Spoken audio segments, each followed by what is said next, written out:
नमस्कार दोस्तों। आज हम पढ़ेंगे fitter second semester ITI trade theory और उसका जो क्वेश्चन है निमी के क्वेश्चन आंसर हैं ये। तो आइए शुरू करते हैं। पहला क्वेश्चन है, इसमें कह रहा है रीमर में एक्स के रूप में चिन्हित कोण का क्या नाम है। यानी कि जो हमारा कोण दिखाया गया है एक्स के रूप में चिन्हित, इसका नाम पूछ रहा है दोस्तों। ये हमारा कहलाएगा हेलिक्स एंगल, यानी कि यहाँ पे सी ऑप्शन यहाँ बिल्कुल सही है दोस्तों। रेक एंगल नहीं होगा, अगर यहाँ पे 2 दे रखे हैं तो इसका मतलब ये हेलिक्स एंगल है। अगला क्वेश्चन हमारा है, ड्रिल किए गए छेद को फिनिश करने की प्रक्रिया का क्या नाम है दोस्तों। उसे हम बोलते हैं, अगर हम कोई होल हमने ड्रिल किया है तो उसको फिनिश किया है, फिनिश करना है, तो उस प्रोसेस को बोलेंगे हम रीमिंग। और ये हम किससे करते हैं, रीमर से करते हैं। तो दूसरे का पहला ऑप्शन सही है। तीसरा क्वेश्चन, हैंड रीमर के दांतों में असमान अंतराल क्यों होता है दोस्तों, ताकि चैटरिंग ना हो। चैटरिंग को रिड्यूस करने के लिए हम अनइवन स्पेसिंग करते हैं जो हैंड रीमर्स के दांतों में। तो तीसरे का पहला ऑप्शन सही है। अगला देखते हैं चौथा क्वेश्चन है कि ट्विस्ट ड्रिल में क्लीयरेंस एंगल का उद्देश्य क्या होता है दोस्तों। हमारा ट्विस्ट ड्रिल होती है, उसमें क्लीयरेंस एंगल का उद्देश्य होता है कि जो हमारी कटिंग गेज के पीछे फ्रिक्शन हो रहा है उसको रोकने के लिए। तो यहाँ पे आप देखिए, इसका डी ऑप्शन बिल्कुल सही है कि prevent friction of drill behind the cutting edge, यानी कि ड्रिल के किनारों के घर्षण को रोकने के लिए। तो चौथे का डी ऑप्शन बिल्कुल सही है दोस्तों। अगर हमारा क्लीयरेंस एंगल ज़्यादा सही से नहीं होगा तो फ्रिक्शन होगा। पांचवा क्वेश्चन देखिए, पांचवा है रिवेटिंग के लिए काउंटर सिंकिंग का कोण क्या होगा दोस्तों। अगर यहाँ पर रिवेटिंग की बात कर रहा है, रिवेटिंग गलत है ये रिवेटिंग के लिए काउंटर सिंक एंगल जो होता है हमारा वो होता है 75 डिग्री। तो यहाँ पर पाँचवें का ए ऑप्शन बिल्कुल सही है दोस्तों। और भी काउंटर सिंक एंगल होते हैं, वो आपको बता दें। वो होते हैं, अगर 75 डिग्री दे रखा है तो वो होगा रिवेटिंग के लिए, और अगर 80 डिग्री दे रखा है 80, तो वो होगा counter sinking self tapping screw के लिए। किसके लिए, सेल्फ टैपिंग स्क्रू के लिए जो हमारा होगा 80 डिग्री होगा। और उसके बाद जो हमारा 90 डिग्री होगा ये हमारा होगा counter sink head screw. Counter sink head screw के लिए हमारा कितना होगा, 90 डिग्री होगा। और यही 90 डिग्री हमारा किसके लिए होगा, डी बरिंग के लिए, यानी कि बर हटाने के लिए भी हम 90 डिग्री वाला काउंटर सिंक एंगल करते हैं। और दोस्तों उसके बाद जो आपका ये 120 वाला है, 120 डिग्री, तो ये वहाँ करते हैं जहाँ पे चूड़ियाँ काटनी है, कोई मशीनिंग ऑपरेशन करना है, तो हमारा जो होल है उसके सिरे को चैम्फरिंग करने के लिए हम 120 डिग्री का करते हैं दोस्तों। फिर से एक बार रिवाइज कर लें, जो 75 हो रिवेटिंग के लिए होता है, 80 डिग्री जो होता है वो सेल्फ टैपिंग स्क्रू के लिए होता है, 90 डिग्री जो होता है वो काउंटर सिंक हेड स्क्रू और डीबरिंग के लिए होता है, और 120 डिग्री जो होता है वो चैम्फरिंग करने के लिए किन सिरों को, जिनकी मशीनिंग या चूड़ियाँ काटनी हो। तो यहाँ पे पाँचवें का जो हमारा ए ऑप्शन सही है। आगे दोस्तों देखते हैं छठा क्वेश्चन है कि ड्रिल करते समय ड्रिल के ओवरहीट होने का क्या कारण है दोस्तों। इसमें कह रहा है कि ड्रिल हमारी ओवरहीट हो जाती है चलते टाइम, तो क्या हो जाता है। तो दोस्तों इस क्वेश्चन का जो हमारा है सी ऑप्शन बिल्कुल सही है, clearance angle is not correct. Clearance angle जब सही नहीं होता है तो ड्रिल करते समय हमारा ड्रिल जो है वो ओवरहीट हो जाता है।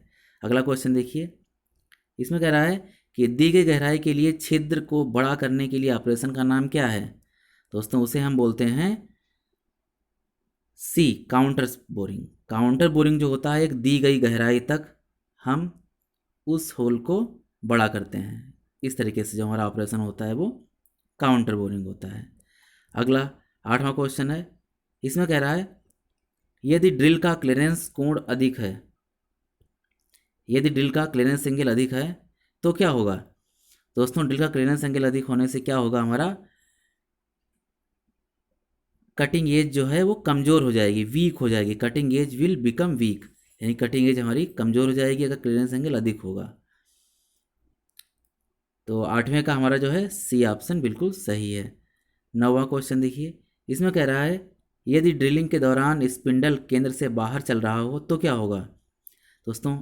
यदि हमारा जो स्पिंडल है वो रनिंग आउट है सेंटर से, ड्रिलिंग के दौरान, तो क्या होगा, हमारा ओवर साइज होल बनेंगे, यानी कि अधिक आकार के छेद बन जाते हैं। तो 9वें का जो हमारा डी ऑप्शन सही है। अगला क्वेश्चन देखिए दोस्तों, 10वां क्वेश्चन। इसमें कह रहा है थ्रेड आपको दिखाई गई, इसमें एक्स के रूप में चिन्हित तत्व का नाम बताना आपको है। ये देखिए आप, एक्स के रूप में क्या डिनोट किया गया है दोस्तों, ये हमारी जो हमारी है ये पिच है, पिच कहलाएगी, यानी कि 10वें का सी ऑप्शन सही है। 11वां क्वेश्चन देखिए।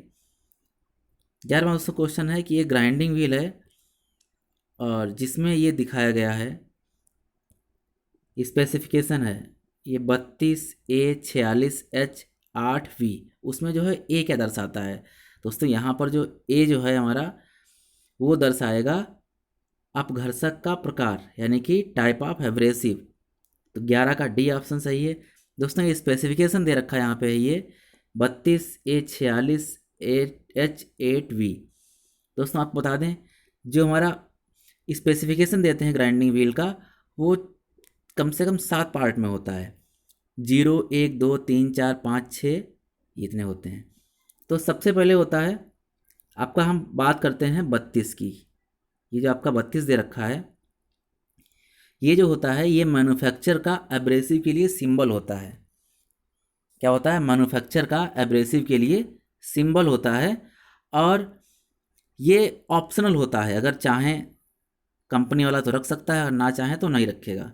उसके बाद आता है जो आपका ये ए दे रखा है, नंबर 2 पे जो आप दिखाई दे रहे हैं, ये होता है अपघर्षक कण का प्रकार, यानी कि अपघर्षक कण कौन सा है, प्राकृतिक है या कृत्रिम है, जैसे तो वहाँ पे सिंबल शो करता है। जैसे यहाँ पे ए दे रखा है, तो ये है ए से हम क्या करेंगे, ए होता है एल्युमिनियम ऑक्साइड, ए होता है एल्युमिनियम ऑक्साइड, और अगर यहाँ पर सी दे रखा होता है तो सिलिकॉन कार्बाइड होता है। और इसके आगे जो हमारा होता है 46, जो ये 46 दे रखा है 46, ये होता है ग्रेन साइज, यानी कि कणों का साइज। ये दोस्तों होते हैं course, medium, fine, very fine. Course, medium, fine, very fine. तो कोर्स जो होता है हमारा कहाँ शुरू होता है, 10 12 14 16 20 और 24।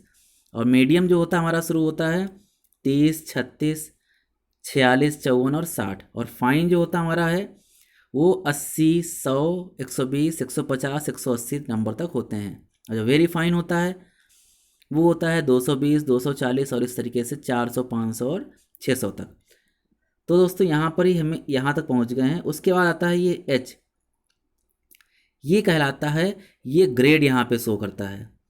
और ग्रेड क्या होता है, वो पहिए की मजबूती को शो करता है। ग्रेड हमारे 3 टाइप के होते हैं, कौन सा, सॉफ्ट, मीडियम और हार्ड। दोस्तों इनको हम अंग्रेजी के बड़े कैपिटल लेटर से हम शो करते हैं। तो सॉफ्ट जो होता है वो कहाँ से हमारा होता है, ए से एफ तक। सॉफ्ट जो हमारा होता है ए से एफ तक होता है। और मीडियम जो हमारा उसके आगे जी से लेकर वी तक, मीडियम जो जी से वी तक होता है। और हार्ड वाला हमारा कहाँ से होता है, डब्ल्यू से लेकर और लास्ट जेड तक होता है। तो सॉफ्ट ए से एफ तक, मीडियम जी से वी तक, और एच जो है हार्ड डब्ल्यू से जेड तक। उसके बाद दोस्तों चौथा जो होता है वो यहाँ पर स्ट्रक्चर दिखाया गया है, जो 8 दिखाया गया है स्ट्रक्चर है ये हमारे डेंस और ओपन होते हैं, जो कि 0 से 0 1 2 3 4 5 6 और इस तरीके से 7 तक होते हैं। और उसके बाद 8 से 14 तक होते हैं। दोस्तों ये डेंस और ओपन प्रकार का स्ट्रक्चर होता है। और उसके बाद दोस्तों आपका ये वी दिखा रहा है, ये 5वां, ये होता है बॉन्ड का टाइप। ये शो क्या करता है, हमारा बॉन्ड का टाइप शो करता है। और जैसे अगर वी यहाँ पे शो कर रहा है वी, तो क्या होगा, ये विट्रीफाइड बॉन्ड होगा। एस होता तो सिलिकेट बॉन्ड होता, आर होता तो रबर बॉन्ड होता, बी होता तो रेजोनाइट बॉन्ड होता, ई होता तो सैलॉक बॉन्ड होता। इस तरीके से बहुत सारे बॉन्ड होते हैं जो यहाँ पर लास्ट में शो करते हैं। और उसके इसके बाद भी एक आइडेंटिफिकेशन मार्क होता है वी के बाद में भी, वो होता है व्हील की आइडेंटिफिकेशन के लिए होता है। वो कंपनी अगर चाहे तो रख सकती है, ना चाहे तो नहीं रख सकती है। तो दोस्तों यहाँ पर इस 11वें क्वेश्चन के लिए जो है आपका जो विकल्प जो है वो आपका डी सही है, एब्रेसिव का प्रकार जो है इसमें ए शो करता है, एल्युमिनियम ऑक्साइड। 12वां क्वेश्चन देखिए, कॉन्सेंट्रिक चलाने के लिए ग्राइंडिंग व्हील को लगाने के बाद क्या करना चाहिए। दोस्तों कॉन्सेंट्रिक चलाने के लिए हम क्या करते हैं, उसकी ट्रूइंग करते हैं। ट्रूइंग में क्या होता है, एक्स्ट्रा मटेरियल जो हमारा होता है व्हील का वो हट जाता है। तो 12वें का ए ऑप्शन सही है। 13वां क्वेश्चन देखिए, ब्लास्ट फर्नेस से क्या प्राप्त होता है। दोस्तों ब्लास्ट फर्नेस से हमें क्या प्राप्त होता है, पिग आयरन। और एक और भट्ठी होती है पुडलिंग फर्नेस होती है, उससे हम पुडल्ड आयरन प्राप्त करते हैं। तो यहाँ पर 13 का ए ऑप्शन सही है। आगे बढ़ते हैं 14वां क्वेश्चन। इसमें कह रहा है कि मैग्नेट, बॉल बेरिंग और कटिंग टूल के निर्माण के लिए किस धातु का उपयोग किया जाता है। दोस्तों magnet, ball bearing, cutting tool निर्माण के लिए हम कोबाल्ट का यूज़ करते हैं। किसका, तो यहाँ पर इसका 14 का ए ऑप्शन सही है, कोबाल्ट का यूज़ करते हैं। दोस्तों उसके आगे आगे विकल्प भी हम देखेंगे। 14 का पहला विकल्प ही इसमें सही हो गया है, ए कोबाल्ट। दोस्तों 14 के बचे हुए विकल्प जो हमारे कैडमियम, वेनेडियम, मोलिब्डेनम, ये नहीं है, तो हमारा कोबाल्ट सही है। आइए 15 क्वेश्चन देखते हैं। पायराइट एस्क में कितना तांबा होता है। दोस्तों पायराइट एस्क होता है, उसमें जो होता है 0.32 तांबा होता है, यानी कि कह सकते हो हम 32% तांबा होता है। कितना, 32%। तो यहाँ पर हमारा जो है बी ऑप्शन बिल्कुल सही है, 0.32। तो 15 का बी ऑप्शन सही है। 16 क्वेश्चन देखिए, इसमें कह रहा है कौन सी धातु कई प्रकार के अम्लों के लिए प्रतिरोधी है। दोस्तों वो हमारी ऑब्वियसली लेड है। लेड जो हमारी होती है, जो अम्ल होते हैं उनके लिए ये रेजिस्टेंस का काम करती है। तो 16 का सी ऑप्शन सही है। 17वां क्वेश्चन देखिए, टेलीस्कोपिक गेज का उपयोग क्या होता है।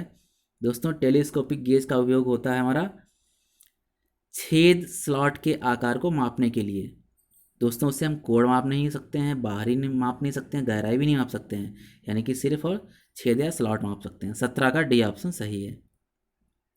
18वां क्वेश्चन देखिए, इसमें कह रहा है कि सतह के पास टूटे हुए स्टड को निकालने के लिए कौन सी विधि उपयुक्त है। यानी कि हमारा सतह के पास, सरफेस के बिल्कुल नज़दीक में स्टड टूट गया है, तो उसको हमें निकालना है। तो उसके लिए हम क्या करेंगे, प्रिक पंच की विधि अपनाएंगे। कौन सी, प्रिक पंच की। दोस्तों यहाँ पे ध्यान रखिए, स्टड टूटा हुआ है सतह के पास, तो हम प्रिक पंच अपनाएंगे। और एक दूसरा भी क्वेश्चन इस तरीके से आता है, उसमें कहता है कि हमारा टैप टूट गया है। क्या टूट गया है, टैप। और जो टैप टूट जाता है तो उसके हम करते हैं, उसके लिए हम वेल्डिंग करते हैं। टैप के लिए हम वेल्डिंग करते हैं, और जो स्टड टूट जाता है उसके लिए हम प्रिक पंच विधि का यूज़ करते हैं। 19वां क्वेश्चन देखिए, उसमें क्वेश्चन है कि काउंटर सिंक हेड स्क्रू का कोण कितना होता है। दोस्तों इसके बारे में हम डिस्कस कर चुके हैं पहले ही, वो होता है हमारा 90 डिग्री। तो इसका बी ऑप्शन बिल्कुल सही है। ये दोस्तों आपके। अब बढ़ते हैं 20वें क्वेश्चन की ओर। इसमें कह रहा है ड्रिल बिट में एक्स के द्वारा चिन्हित किया गया कोण जो है, आप देख लीजिए एक्स द्वारा जो डिनोट किया गया कोण हमारा है, ये क्या शो कर रहा है। दोस्तों ऑप्शन देखते हैं, ये हमारा chisel angle, rack angle, point angle और लिप क्लियरेंस एंगल, ये 4 दे रखे हैं, लेकिन उसमें से हमारा जो है डी ही सही है। ये हमारा कहलाएगा लिप क्लियरेंस कोण। देख लीजिए हमारा लिप क्लियरेंस कोण ही कहलाएगा। अगला क्वेश्चन देखिए, इसमें कह रहा है कि ड्रिल बिट में हेलिक्स कोण किस कोण से निर्धारित होता है। दोस्तों ड्रिल बिट में जो हेलिक्स एंगल है वो हमारा रैक एंगल से निर्धारित होता है। तो 21 का यहाँ पर बी ऑप्शन सही है। कभी कभी हम ड्रिल में हेलिक्स एंगल को रैक एंगल भी कह देते हैं। तो 21 का बी ऑप्शन सही है। 22वां क्वेश्चन देखिए, रीमर का यूज़ क्या है। दोस्तों रीमर का यूज़ क्या करते हैं हम, रीमर से हम ड्रिल किए गए छेद के सही आकार की फिनिशिंग करते हैं। तो यानी कि 22 का डी ऑप्शन बिल्कुल सही है। 22 का डी ऑप्शन बिल्कुल सही है। आगे देखते हैं 23वां क्वेश्चन। इसमें दोस्तों कह रहा है कि एन टाइप ट्विस्ट ड्रिल का क्या उद्देश्य है। तो जो हमारा एन टाइप का ट्विस्ट ड्रिल होता है उसका पर्पज़ यहाँ पूछा गया है। तो 23 में हम ऑप्शन देख लेते हैं, कठोर मटेरियल के लिए इस्तेमाल के लिए, भंगुर सामग्री के लिए इस्तेमाल के लिए, और नरम और सख्त सामग्री के उपयोग के लिए, और सामान्य निम्न कार्बन स्टील के लिए उपयोग किया जाता है। तो दोस्तों 23वें का जो हमारा जो है वो डी ऑप्शन बिल्कुल सही है, यानी कि निम्न कार्बन स्टील के लिए, use for normal low carbon steel. दोस्तों अभी हम बात करते हैं जो हमारा हेलिक्स एंगल होता है तो वो सामान्यतः जो हमारा होता है 27.5 डिग्री हो 27.5 डिग्री होता है। दोस्तों ये कितने टाइप के 3 टाइप के होते हैं। एक तो हमारा होता है एच टाइप, दूसरा एन टाइप, तीसरा एस टाइप। जो हमारा एच होता है वो कितने होता है 10 से लेकर 13 डिग्री तक। कितने 10 से लेकर 13 डिग्री तक होता है। और उसके बाद ये हमारा हार्ड और टेंसियस मटेरियल के लिए यूज़ करते हैं। किसको? एच वाले को हार्ड और टेंसियस मटेरियल के लिए यूज़ करते हैं। जो हमारा एन टाइप होता है वो होता है हमारा 18 से 30 डिग्री। इसको हम नॉर्मल और लो कार्बन स्टील के लिए यूज़ करते हैं। किसके लिए? नॉर्मल और लो कार्बन स्टील के लिए यूज़ करते हैं। और जो हमारा एस टाइप होता है ये हमारा होता है 35 से 40 डिग्री। इसको सॉफ्ट और टफ मटेरियल के लिए यूज़ करते हैं। किसको? एस को सॉफ्ट और टफ मटेरियल के लिए यूज़ करते हैं। दोस्तों सामान्यतः हमारा कोण जो होता है 27.5 डिग्री होता है। आगे देखिए, इसमें कह रहा है 24वां क्वेश्चन है कि कौन से रेमर में सबसे लंबा टेपर लीड होगा। यानी कि लॉन्ग टेपर लीड कौन सी रेमर रखती है? तो दोस्तों वो होती है हमारी हैंड रेमर। हैंड रेमर जो होती है वो सबसे लंबी टेपर लीड वाली होती है। तो 24 का जो आपका है ए ऑप्शन सही है, हैंड रेमर। 25वां क्वेश्चन देखिए। 25वां क्वेश्चन जो है इसमें कह रहा है कि पायलट के साथ हैंड रीमर में पायलट का क्या कार्य है। अगर हैंड रीमर में पायलट है दोस्तों उसका कार्य आपका डी ऑप्शन बिल्कुल सही है, रीमर को रीम्ड होने वाले होल के साथ कॉन्सेंट्रिक करने के लिए। Keep reamer concentric with hole to be reamed. दोस्तों ये 25 का डी ऑप्शन सही है। 26वां क्वेश्चन देखिए। ड्रिल के बिंदु कोण को कौन तय करता है। यानी कि ड्रिल का पॉइंट एंगल है वो कौन डिसाइड करता है। दोस्तों हमारा था जॉब का मटेरियल।